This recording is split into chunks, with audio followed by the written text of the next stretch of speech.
el último periodo glacial, el cazador dibujaba en la roca los animales que cazaba.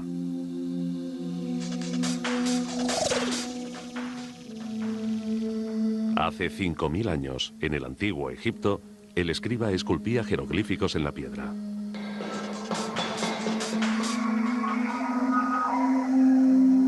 Hombres y culturas que desaparecieron, pero cuyos testimonios se conservaron hasta nuestros días para ser interpretados y descifrados.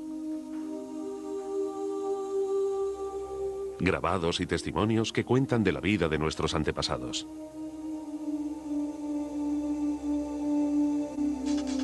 Formas de transmisión de la memoria histórica tradicional que han estado vigentes a lo largo de 35.000 años, hasta el advenimiento de nuestra era digital, con el dogma de multiplicar la información y acelerar su difusión en virtud de una fiebre digitalizadora que pone en peligro las bases de nuestra civilización. Porque el día de mañana es posible que ya no podamos descifrar los documentos y las imágenes que creamos y archivamos hoy en nuestras computadoras. Lo que antiguamente se esculpía en piedra blanca para la posteridad es hoy grabado y conservado en diminutas láminas de plástico. Pero, ¿qué será de ellas dentro de, digamos, 50, 100 o 1000 años?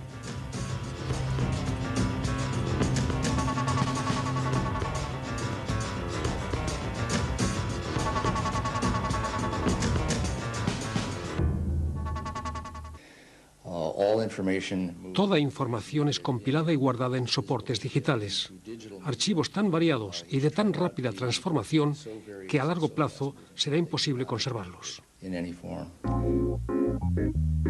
El filósofo estadounidense de computarización Stuart Brandt describe un proceso puesto ya en marcha especialmente en la fotografía, cuyo mercado avanza al lema de cuanta más digitalización mejor.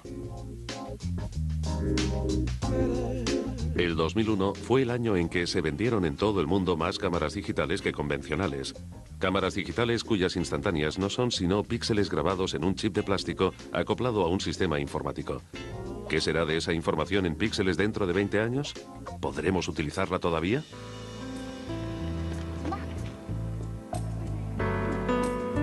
Escenas de familia, instantáneas felices, captadas con una cámara digital de última generación que el orgulloso papá compró cuando nació su primer hijo. Una cámara adaptable a Internet, con DV miniatura y micrófono estéreo. De mayor, su hijo podrá contemplar cuán felices eran sus padres cuando él todavía era un bebé. Esta cámara es mucho mejor que la Super 8 de su padre, pero ¿por cuánto tiempo conservará estas imágenes? Pronto, su novedosa tecnología será desplazada por una nueva generación de cámaras más perfectas todavía, y se repetirá el caso de hace unos años con el video, cuando los sistemas Betamax y 2000 fueron arrollados por el VHS. Si no dispone de aparatos compatibles de reproducción, dentro de 20 años, el hijo no podrá contemplar las escenas de su niñez. La preservación digital de datos para un futuro lejano es el problema más acuciante al que se enfrentan los primeros pasos que estamos dando hacia un entorno y un mundo digitalizados.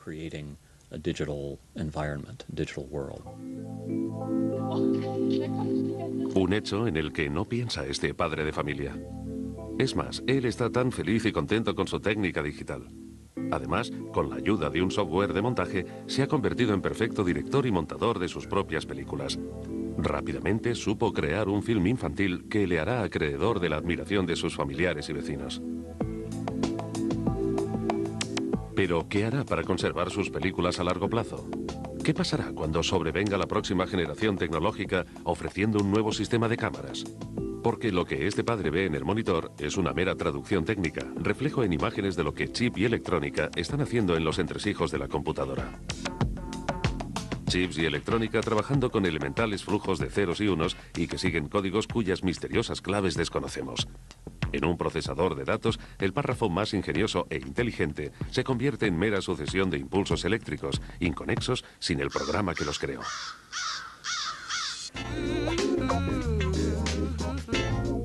La pasión por los equipos digitalizados busca su mercado en las ferias anuales de electrónica, allí donde compite la industria del ocio. Un sector económico que vive de colocarnos constantemente en nuevos y renovados formatos tecnológicos, meciéndonos en la ilusión de que la técnica que hoy ofrece mañana podremos utilizarla también.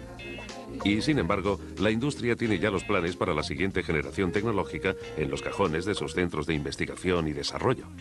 ¿Cuándo aparecerá la próxima y otra vez revolucionaria generación de sistemas? Tal vez en 5 años, tal vez en 10 como máximo. Y cuando compremos entonces uno de los elementos de la última generación con sus novedosos programas, nos cabrán 2 opciones: renunciar por siempre a nuestros textos, fotos y videos, o copiarlos y adaptarlos para hacerlos compatibles con el nuevo sistema. Las fotos de familia y los videos que captaron los primeros pasos de nuestros hijos quedan grabados en CDs y DVDs, y todos confiamos en su duración de por vida, pero ¿qué pasaría si uno de esos diminutos discos plateados fuera defectuoso? Recuerdos familiares irrepetibles se borrarían para siempre. En 1983, y con el nacimiento del disco compacto, el CD de los consorcios Sony y Philips, la alta fidelidad se liberó de los crujidos y rayados del hoy venerable disco de vinilo. El CD fue acogido entonces como la gran conquista, el gran salto hacia el futuro digital. Pero el CD, soporte rey de la actualidad digital, tampoco es lo robusto que parecía, y su duración se debate con argumentos que varían siempre según los intereses del que los defiende o los rechaza. En principio, yo partiría de la suposición de que, como mínimo, un producto así debiera durar con un uso normal entre 50 y 100 años. Este pronóstico de duración de un CD virgen de grabación propia es descabellada, según una acreditada publicación de electrónica y computarización que realizó una serie de pruebas de DVDs y CDs vírgenes de varios fabricantes. Un ensayo creado ex profeso para estas pruebas reveló crasos errores de fabricación en los CDs, tales como corrimiento de colores. Muchos CDs vírgenes habían salido de fábrica con defectos que los inutilizaban para un uso normal y cotidiano.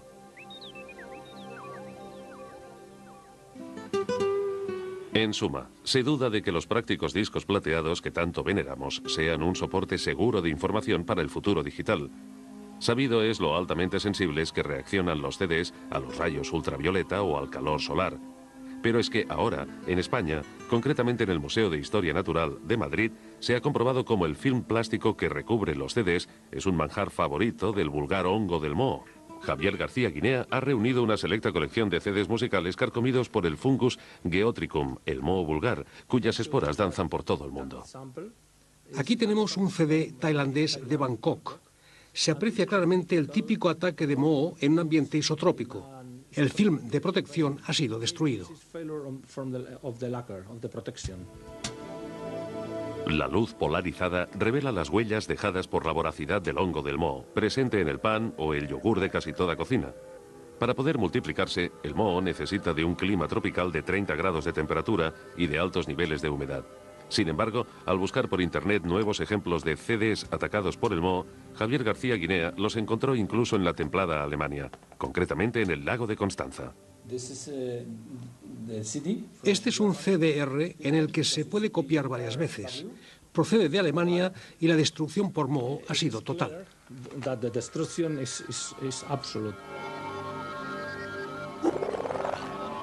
Los CDs de Javier García Guinea devorados por el moho no son solo curiosos, sino que también advierten de que es peligroso fiarse demasiado de la aparente robustez e infalibilidad digital y aceptar sin rechistar toda novedad tecnológica.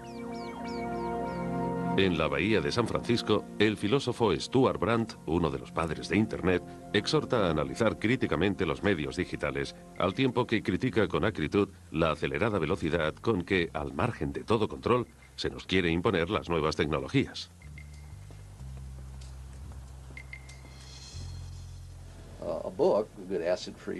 Un libro sin ácidos dura mucho más que cualquier CD-ROM que dentro de unos 15 años habrá desaparecido.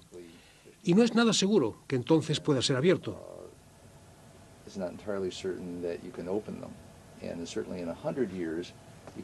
Un libro sí podrá ser abierto dentro de 100 años, un CD-ROM no. Aunque se esté despertando el temor ante la posibilidad de que estemos provocando un vacío histórico, seguimos confiando ciegamente nuestros recuerdos, nuestras fotografías y nuestros currículum a los soportes electrónicos de datos, pese a su demostrada alta vulnerabilidad y al riesgo de los saltos tecnológicos. Cegados por la técnica digital, relegamos a segundo término los problemas más acuciantes y edificamos la memoria de nuestra época sobre un montón de arena que el todopoderoso torrente tecnológico puede llevarse olvido abajo. En 1995, un reputado experto californiano en computarización fue el primero en advertir del peligro. Pero la fronda científica y la opinión pública, entusiasmadas por las nuevas tecnologías, desoyeron sus advertencias. Sin embargo, Jeff Rothenberg tenía razón. Almacenar datos con tecnología digital durante prolongados espacios de tiempo conducirá inexorablemente a su pérdida. Rothenberg dirige hoy un grupo de expertos que trata de conjurar el desastre digital que se cierne sobre nuestra civilización. Aunque seamos conscientes de lo efímera que siempre fue la información, en esta era de la digitalización suponemos que todo lo podremos conservar para siempre, una vez esté registrado en ceros y unos. Sin embargo, si no resolvemos un par de gravísimos problemas, la información conservada digitalmente será mucho más efímera y podrá desaparecer con mayor rapidez que nunca. De la información de este periodo de nuestra historia puede que no quede absolutamente nada.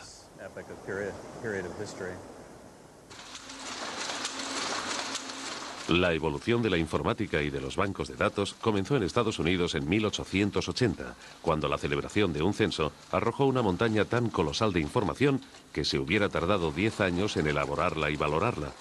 Pero un ingeniero de Nueva York, Herman Hollerith de nombre, solucionó el problema compilando los datos del censo en una tarjeta perforada. La máquina de su nombre, Hollerith, procesó las 26.000 páginas del censo en apenas 2 años y medio. Quienes trabajaron con ella fueron llamados computadores. Durante décadas, las tarjetas perforadas fueron el medio obligado de compilación y almacenamiento de datos, y solo 30 años atrás constituían un producto de tecnología punta. Hoy solo es posible encontrar tarjetas perforadas en los museos industriales. Para prevenir el peligro de que bancos enteros de datos se pierdan, el ejército de los Estados Unidos ha reunido en este almacén los modelos de computadora más comunes. Pero mantener intermitentemente operativos y en funcionamiento estos aparatos demostró ser una misión imposible. Estas estanterías contienen las revoluciones tecnológicas que se han sucedido una tras otra en la informática, y cada revolución duró apenas 18 meses por término medio. Los museos son ideales para expertos en computadoras viejas que abren, procesan y reeditan documentos ilegibles. Una idea atractiva, pero ya no quedan suficientes aparatos operativos para llevarla a cabo exitosamente. Sin embargo, es factible hacer lo mismo evitando los problemas que representan las viejas computadoras. Solo hemos de recrear virtualmente la vieja computadora en una nueva mediante programas que simulan ser simultáneamente hardware y software, reflotando los viejos programas. Este recurso se llama emulación y es bien conocido por los expertos en informática. Se trata, en síntesis, de programar una computadora para que simule ser otra. Y lo puede hacer de forma tan perfecta que es capaz de procesar cualquier programa de la vieja computadora que esté emulando. La emulación es una técnica bien conocida por quienes, siendo jóvenes, preferían medirse con la informática a disputar balones en la cancha. En la década de los 80, la generación de entusiastas de la informática, que se pasaba las noches en blanco entre papas fritas con cola y monitores con Pac-Man y Donkey Kong, extrañaba tanto la vieja afición de sus años mozos que obligaron a sus modernas computadoras a dar marcha atrás en el tiempo y comportarse como las venerables Commodore 64, Amiga 500 o Ataris. La emulación, sistema idóneo para recrear las viejas generaciones de computadoras, es utilizada profesionalmente desde hace años para prevenir y evitar en lo posible que los archivos de datos se diluyan en la nada, desapareciendo para siempre. Pero la emulación apenas está al alcance del usuario normal, quien para salvar sus archivos del peligro de desaparición ha de recurrir al lento proceso llamado de migración, en el que cada dato guardado ha de desfilar por todos los sistemas. Migración es la técnica de reconvertir datos de un determinado formato en otro, casi siempre nuevo, cuando el actual es desechado por haber quedado obsoleto. Usuarios que desde hace 5 o 6 años manejan una computadora saben que cuando una versión de, digamos, Microsoft Word ha quedado anticuada, todos sus archivos han de ser reconvertidos a la nueva versión. La informática utiliza exitosamente la migración desde hace 30 años, aunque exija un esfuerzo considerable.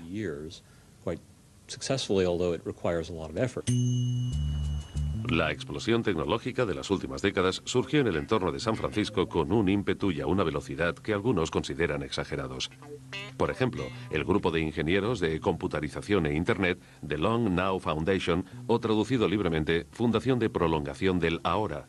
En lugar de seguir construyendo computadoras cada vez más rápidas, el grupo en torno a Stuart Brandt y Danny Hillis desarrolló una sensacional computadora mecánica, un reloj programado para los próximos 10.000 años.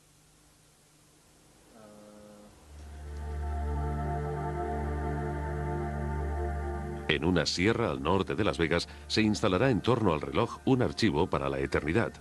Stuart Brandt proyecta fundar una biblioteca de los 10.000 años. Una biblioteca que albergue la memoria entera de la humanidad. Indirectamente, el mismo reloj obligará a que este imponente monumento al saber humano sea bien cuidado. Cada 2 años alguien habrá de dar cuerda al reloj a fin de que siga dando la hora exacta. Y así habrá de funcionar durante los próximos 10.000 años, independientemente de terremotos y demás catástrofes.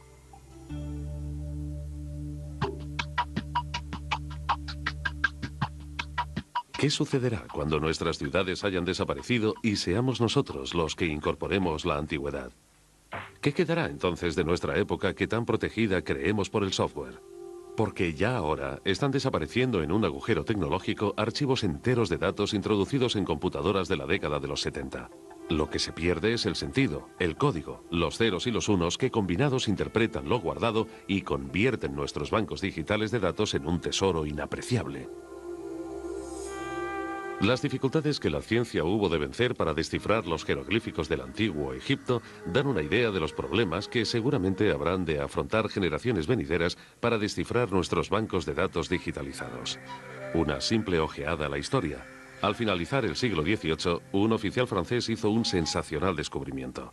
Este militar napoleónico encontró en Egipto una estela con la grabación trilingüe de un decreto de Ptolomeo V del año 196 a.C.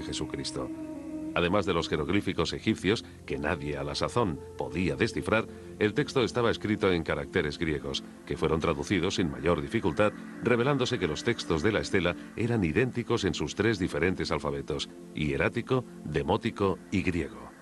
La llamada piedra de Rosetta, de 2000 años de antigüedad, fue básica para descifrar los jeroglíficos de los faraones, lo que en su tiempo supuso una sensación arqueológica de incalculable trascendencia. François Champollion, orientalista francés, logró descifrar los misteriosos jeroglíficos salvando el abismo que nos separaba del desaparecido idioma hablado en Egipto hace 2 milenios. ¿Hubiera sido posible este éxito si Rosetta hubiera sido un CD digital en lugar de una piedra? Las posibilidades no son muchas y nuestra era y nuestra cultura corren peligro de desvanecerse en la nada. Hasta ahora, todo intento de solucionar el problema de la conservación de datos a largo plazo ha fracasado por 2 motivos: la escasa resistencia y estabilidad de los portadores de datos y la falta de un idioma digital universal de validez eterna. Para los milenios venideros, ¿sería posible crear la piedra de Rosetta de la era digital? En todo el mundo se busca afanosamente soluciones al problema, y de forma especial en San Francisco, cuna de la computadora y de las ciencias electrónicas. Sin embargo, hoy por hoy hemos de constatar que no se ha encontrado todavía solución al dilema digital. Pero sí éxitos parciales. Por ejemplo, los de la Fundación de Prolongación de la Hora, que ha desarrollado una base de datos de larga duración y alta seguridad, capaz de almacenar y conservar durante 10.000 años archivos de fotos y documentos. Y siguiendo el modelo original de la antigüedad, Jim Mason ha diseñado un Rosetta Disk, grabando en cada disco un campo central de traducción con el primer capítulo del Viejo Testamento en 7 idiomas. Así más o menos será el Rosetta Disk. El disco va encajado horizontalmente dentro de una esfera. Hacia los bordes, el texto va reduciéndose progresivamente, obligando a quien lo lea a recurrir a una lupa para seguir leyendo. Las aproximadamente 30.000 páginas de capacidad de texto se hallarían concentradas aquí, en el centro, entre estos radios. Text pages, the 30,000 pages would be down in here between the spokes. Al igual que el modelo original que imita, el Rosetta Disk es un soporte de datos análogo, pero de tecnología punta, a años luz del escoplo y el martillo con los que fue cincelada la estela de Rosetta. Una superficie de níquel es bombardeada con iones de galio acelerados a través de un campo magnético. Los iones chocan contra la superficie como meteoritos, perfilando con precisión el contorno exacto de una escritura, a la vez indestructible y de alta resolución. ¿30.000 documentos DIN A4 en un disco tan pequeño? ¿Cómo será posible leerlos? Pues con un simple apoyo óptico. En la forma de lectura, los inventores vislumbran precisamente la gran oportunidad. Cualquier persona provista de un microscopio podrá acceder a la información del Rosetta Disk. Mientras que microscopios los habrá siempre, en el futuro probablemente ya no existan formatos digitales. Y previendo precisamente esa posibilidad, el Rosetta Disk tiene una tecnología analógica siguiendo fielmente la milenaria técnica con la que será un banco indestructible de documentos e imágenes. Pero la idea tiene una dificultad. Como es natural, los sistemas analógicos de compilación de datos son muy estáticos. Y si ya el papel es estático, la piedra lo es mucho más. En aras de la conservación a largo plazo, habremos de sacrificar cosas como la flexibilidad a la hora de manejar la información. Pero aunque jamás logre sustituir la compilación de archivos en cinta magnética, no hay nada mejor que el Rosetta Disk para conservar simples archivos analógicos de texto a largo plazo. Por otra parte, el Rosetta Disk se distingue por una ventaja añadida, cual es su atractivo estético. Incluso en los milenios venideros seguiría llamando la atención de quien lo encontrase. Hasta no dar con la idea genial para preservar nuestros bancos de datos para la posteridad, seguiremos produciendo billones de informaciones, confiando en que alguna vez, de alguna manera, logremos salvar de su desaparición definitiva todo aquello que hayamos guardado en soportes digitales y que consideremos importante.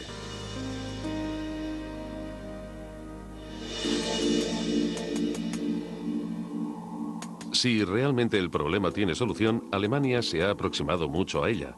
En la Universidad de Colonia se graban ya imágenes de video en un cristal para hacerlas visibles luego por medio de un rayo láser. Este podría convertirse en un banco holográfico de datos de gran capacidad, por lo que las esperanzas puestas en el proyecto son grandes. Pero no se puede cantar victoria porque esta técnica se halla todavía en fase de ensayo. Theo Voike y su equipo de físicos han desarrollado las aplicaciones de la holografía como soporte de datos. Con una simple linterna de mano es posible detectar los puntos donde se quiebra la luz en el espectro del cristal.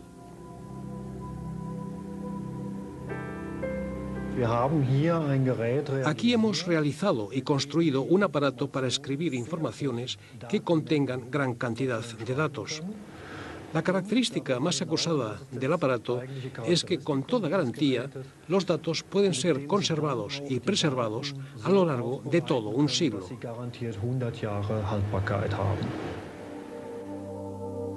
La estrategia tecnológica ideada por el equipo de Colonia consiste en una genial combinación de holografía y técnicas de video. La imagen de video es cargada en un monitor de LCD y un rayo láser verde creado especialmente al efecto proyecta cada escena sobre un cristal del tamaño de un sello de correos que la retiene y archiva. La imagen así capturada deja en el cristal una huella, una inconfundible oscilación que como negativo puede ser analógico o digital según se prefiera. Al fijar la serie de imágenes surge un holograma inalterable.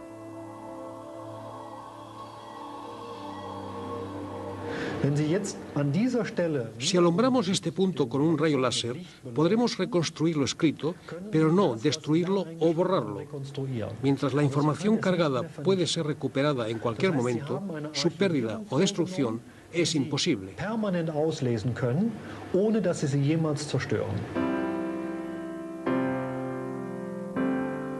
La selección de hologramas se realiza asimismo mediante rayo láser, en principio lo mismo que un proyector de cine.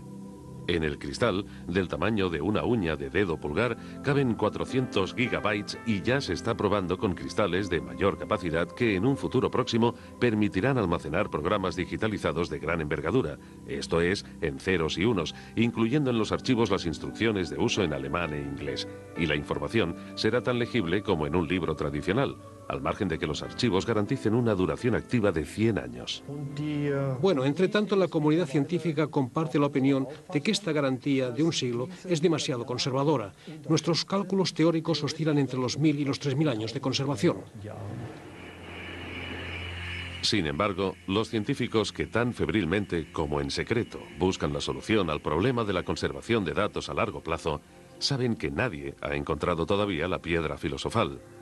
Y para su difícil misión necesitan ahora de todo el apoyo que la sociedad pueda darles, pues la desaparición de nuestra memoria histórica y cultural no es problema que ataña solo a un puñado de expertos. Si dejamos que todo discurra como hasta ahora, nuestra época será pronto borrada de la historia para siempre. La gran mayoría confía en que de alguna manera la industria encontrará una solución para preservar y conservar los bancos de datos. Muchos me preguntan, ¿IBM o Microsoft no se ocupan ya de eso? La respuesta es que sin motivación económica y de mercado, nadie parece estar por la labor, ni tener mucha prisa por solucionar el problema. Con una presión suficiente, tal vez, pero todavía no la hay. ¿Es importante transmitir el acervo de nuestra cultura y nuestra época a la posteridad en su totalidad o en parte? Pues claro que sí. Precisamente son la conciencia del pasado y la herencia de la historia las que acuñan la identidad de las sociedades y las naciones. Hay que evitar que la posteridad, las generaciones venideras, tengan que asomarse a un pozo digital, oscuro y vacío, donde hayan caído nuestra cultura y nuestra historia. Todavía hay tiempo para conjurar el desastre digital que se cierne sobre nosotros.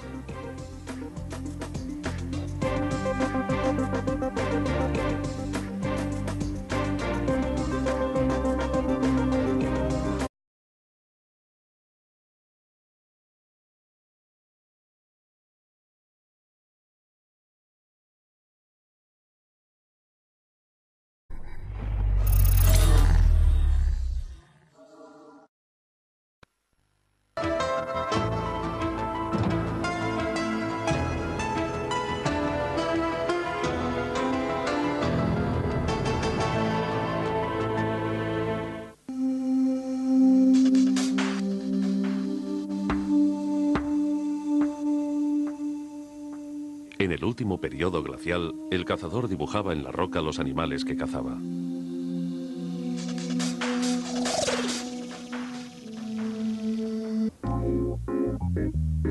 El filósofo estadounidense de computarización Stuart Brandt describe un proceso puesto ya en marcha especialmente en la fotografía, cuyo mercado avanza al lema de cuanta más digitalización mejor.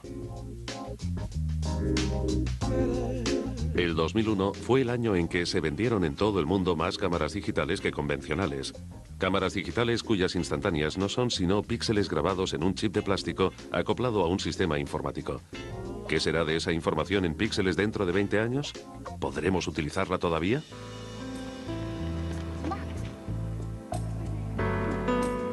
Escenas de familia, instantáneas felices, captadas con una cámara digital de última generación que el orgulloso papá compró cuando nació su primer hijo. Pero las bases de nuestra civilización. Porque el día de mañana es posible que ya no podamos descifrar los documentos y las imágenes que creamos y archivamos hoy en nuestras computadoras. Lo que antiguamente se esculpía en piedra blanca para la posteridad es hoy grabado y conservado en diminutas láminas de plástico. Pero, ¿qué será de ellas dentro de, digamos, 50, 100 o 1000 años?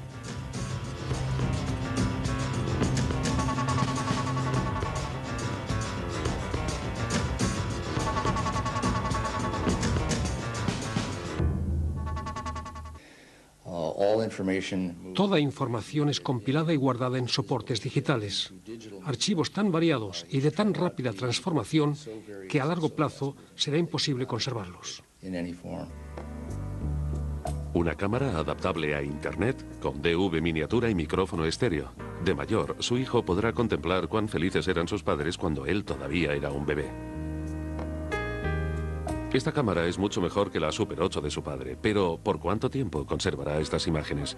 Pronto, su novedosa tecnología será desplazada por una nueva generación de cámaras más perfectas todavía, y se repetirá el caso de hace unos años con el video, cuando los sistemas Betamax y 2000 fueron arrollados por el VHS. Si no dispone de aparatos compatibles de reproducción, dentro de 20 años, el hijo no podrá contemplar las escenas de su niñez. La preservación digital de datos para un futuro lejano es el problema más acuciante al que se enfrentan los... Hace 5000 años, en el antiguo Egipto, el escriba esculpía jeroglíficos en la piedra.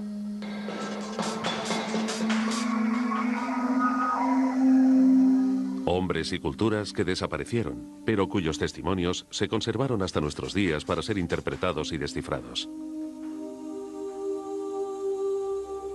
Grabados y testimonios que cuentan de la vida de nuestros antepasados.